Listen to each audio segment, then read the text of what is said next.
Hey guys, welcome back to my channel. I am Amelia and this is my frugal life.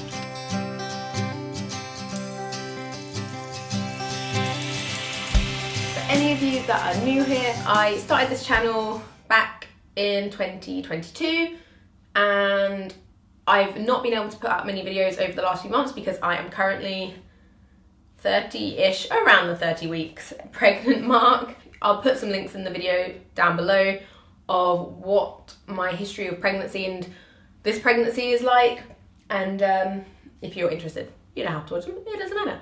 But the clothes are just getting baggier and baggier by this point. That's not, you don't care about any of that. The reason you're here, the reason you clicked on my face is because I am going to tell you how to live a debt-free life. And take this with a pinch of salt because, of course, everyone's life is different. My experience from your experience is going to be different, like everyone else on the internet. But these are some tips on how to try your best to live a debt-free life. My husband and I have been together since we were 15, got married at 19, and when we got married, I didn't even have a job. I just finished my A-levels, and my husband was working a minimum wage job in a warehouse. So we did not have much money, but we decided when we first got married, we were never going to take on any debt. My battery is about to run out. So we decided when we first got married that we were going to try our best to not get into debt. The only debt other than a mortgage, I do not include a mortgage as debt per se within this title. So if you're expecting me to tell you how to buy a house without getting a mortgage, that's not necessarily what this video is going to be. But the only debt I believe my husband and I have gotten for ourselves was my husband bought my engagement ring on finance. These are a few things and tips for us that we have found how we are able to live a debt-free life. As a disclaimer, they are not going to be exciting, they are not going to be world-changing like information. It's all very basic, but this is the thing about living a debt-free life and being smart with your money is normally it isn't insanely exciting life unless you come into a lot of money, I guess. My biggest tip, and it'll kind of come out over and over again during this video, the concept that I'm gonna say now is, this whole video is centered around this one concept. The way you live a debt-free life is always live below your means. So this is a very simple thing to understand. If you earn £1,000 a month, all of your bills, all of your living costs, everything you need to survive needs to be below that £1,000. And if you need more money, you need to bring in more money by working another job or trying to lower your bills and your monthly outgoings. My number one tip is to always live below your means.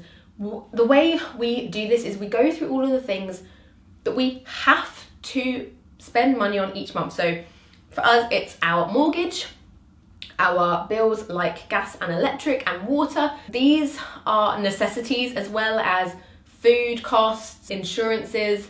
All of them are things that we need each month. Every single month, no matter what, we need them to be able to afford that. With some of those, like our groceries, like our food shopping, that can differ.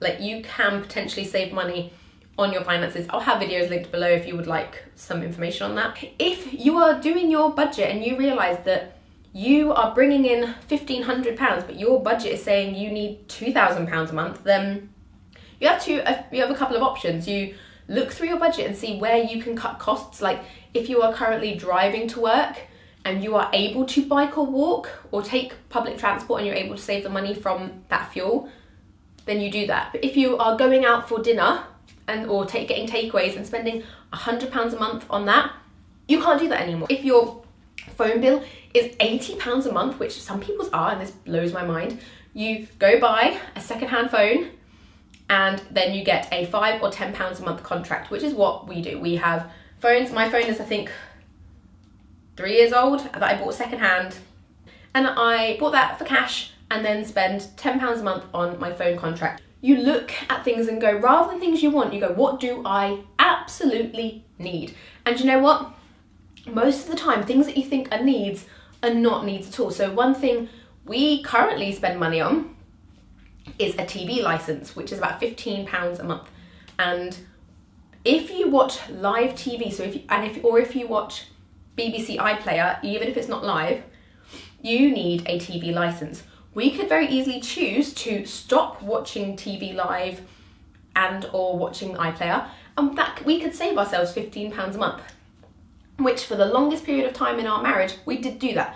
We only got a TV license, I think, a year or two ago, when we started to want to watch more things live. Like, one of the things is when my husband is a Newcastle supporter, and when they got taken over and they were starting to win things, he wanted to watch more live TV, so we decided to do that. But up until then, we just wouldn't watch anything live or anything on iPlayer. And I don't know if the rules have changed since then. This was what the rules were a couple of years ago, before we had a TV license, but we were not spending that £15 a month. And yes, we had people knock on our door from like the TV license place. They had their lanyards and they wanted to check that we weren't being sneaky and watching stuff live, but we weren't. We have cancelled so many things over the years because we couldn't afford them. We have only just recently taken on a Spotify account. What we do with all of our other things, like my sister-in-law has a Disney account, a Disney Plus account, which we are the freeloaders of, but if she stopped paying for it and didn't want it anymore, we wouldn't then take up that subscription. It's only that it's offered to us for free that we use it. If she didn't do it, we also then wouldn't probably pay for that monthly. That is my number one tip, is always try to live below your means. And ways to do that is be happy with less.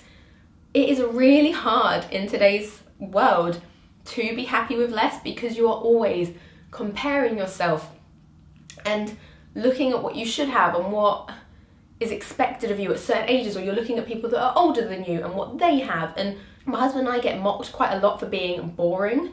And you know what? You can think we're boring as much as you want. We're okay with that because we love our life. We enjoy each other's company.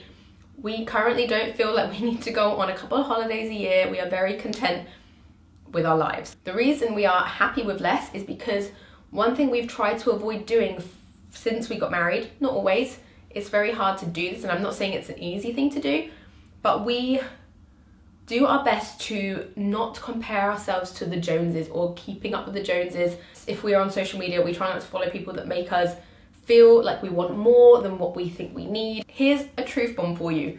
The Joneses are broke. They have no money. They are fully maxed out on their credit cards, with their mortgage, whatever it is. They are maxed out from their debt. So yes, Steve and Jenny next door, I don't have Steve and Jenny next door, but Steve and Jenny next door have their brand new Mercedes and their brand new Range Rover. They have their beautiful house. She's always wearing designer clothes and he's always got fancy watches. They're broke. All of that is borrowed money. But often when people have the brand new things of everything, and if they're not an influencer, it is all on credit cards. They do not own their stuff outright. They are broke, and if it would only take one leaf falling on their house the wrong way for it to all come crumbling down. Some people think that borrowing money means they have that money, but they don't. Just like if you want to get a brand new Range Rover and you're going to get it on finance. Let's just say, I know these aren't the right numbers, but you get the idea. That you buy it on finance for £1,000 a month for 5 years. You are paying £1,000 a month for this Range Rover, which only ever depreciates in value. So you're still paying for this Range Rover in 5 years' time, but it's going to be worth half the amount as what you bought it for. This is one of the reasons we always buy second-hand cars. And again, if you buy new cars, like my father-in-law, he has done very well for himself. He has worked his way up from nothing and he has been able to retire early, and he's been so smart with his money, and I have a lot of respect for him, how he deals with his finances, but in one way which we disagree on. And that's the thing, is it's okay to disagree with people. You might disagree with everything I'm saying, and that's okay. But one thing we disagree on is I will always happily get an older car, a 5-year plus old car. One thing he likes to do is buy a brand new car every few years. And you know what? He's able to do that because he has the money to do it, and he doesn't live a really extravagant life, and that's one thing that makes him feel comfortable, is knowing that he has a brand new car, that if there are any issues, he can get looked at for free, or there's warranty, and it's just safer for him. And that's okay if that's where he wants to spend his money that he has. However, I would have a very different opinion if he did not have this money and he was then buying a new car every few years rather than just buying a 10-year-old car in cash and just keeping it alive. And that's the thing, with all of these tips and information that I'm giving you on how to live a debt-free life, it's to live this way so that one day you don't have to live that way. You can do things like retire early. Like my father-in-law, he retired just before he was 50, and they are able to go on a couple of nice cruises a year. They relax in their home, they take the dogs for the walk, and they have a very lovely, relaxed, full life because he was very smart with his money. Another tip, just if you do not have the cash for something in your account, in your hand, you can't afford it. A way to always stay out of debt is if you want a new car, you have to save for that car. If you need a car to get to A to B, rather than going to your local garage and getting a brand new car where you're spending £500 a month on the finances, you could go save up for as much as you can. If you've got £1,000, you go buy a crappy £1,000 car, which will probably be something like a 107 Peugeot that's 15 years old, that's done over 100,000 miles. But you know what? Them cars are made to last. They will last you a really long time. But you do that, and then while you've got that car to get you from A to B, if you want a better car, save up for it. We live in a society where it's just far too easy for us to go, I want it and I want it now, and you go get it. But every time you do that, you get into debt. There's this new thing like Karma, is it, where you pay monthly? And apparently people are getting their takeaways on this Karma app where you pay over a 3-month period. So you get like a £20 takeaway, and rather than paying for it in cash there and then, you're paying it over 3 to 6 months, and you're paying the interest on that as well. If you don't have £20 to pay on a takeaway, you can't afford a takeaway. Another tip I have to always stay out of debt is always have an emergency fund. You can decide what this emergency fund is. For us, we are a 1-income household, so we've decided it's 6 months of being able to live without an income. So we have in a bank account 6 months of emergency.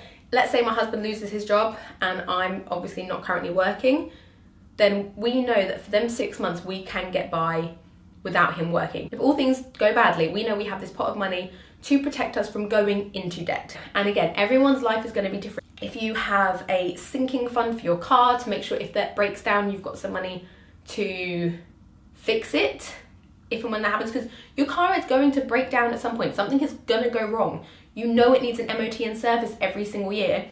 Prepare for that by saving £50 a month, so when your MOT service tax comes up, you've got the cash ready and you don't have to go, oh no, my MOT is going to cost me £600 because I need to get new brake discs, I need to get all of these things done. You know you have money put aside for that and you don't have to go into debt for it.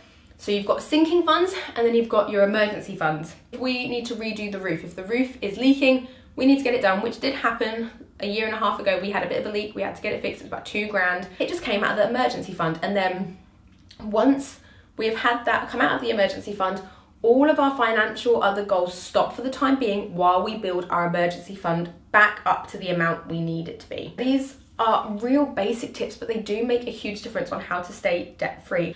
People are gonna have to work hard anyway. I'm very aware that I sound very privileged of how I've talking, and I am now currently in a more privileged space. This was not the case 10 years ago when we got married. My husband and I worked our butt off. Yes, we are living in a society at the moment where it's really hard to get by, but if you compartmentalize your needs and your wants, it becomes a lot easier to start to live debt-free, and you also start to realize that you don't need all of the things that you thought you did. If there are people on social media that are making you feel bad about yourself because you want all of the stuff, they have amazing clothes, they have a beautiful house, they have a lovely car, stop following them. A, it's probably all fake, they're probably not happy, and B, if it's making you see it, makes you think you need it and you want it, just unfollow. Anyone that triggers you, and if I'm one of these people, please do unfollow me. I don't want to make anyone feel bad or feel less than, not at all. But if people make you feel badly about your life and what you're doing, unfollow them, stop looking at them, stop comparing yourself. Comparing yourself is the thief of joy. Don't do it. And I am guilty, I do it all the time, especially while I'm pregnant and comparing my body, my pregnant body to not pregnant women's bodies. It's hard. I'm not saying it's an easy thing at all, but by cutting out the ability to compare, it at least prevents the first trigger of it. My videos at the moment are a bit all over the place. I don't have the time, that much time at all, to sit and film and make these videos as I used to. Things have changed quite a bit But I just thought I'd quickly spring together a few ideas of how you can live a debt-free life. That's my ramble for today. It seems like all my videos at the moment are just me rambling on, because most people in my life don't want to hear me ramble on about finances. So random people on the internet, I hope you enjoy me ramble about finances, because I enjoy it. But yes, that is everything for today, guys. I hope you enjoyed this video. If you have any questions, listen down below. I'll try and get to them. If you have any video suggestions, let me know down below. They will be more like sit down videos for the time being. Have a great rest of your day, rest of your week, wherever you are watching this, and I will see you in my next one. Bye, friends.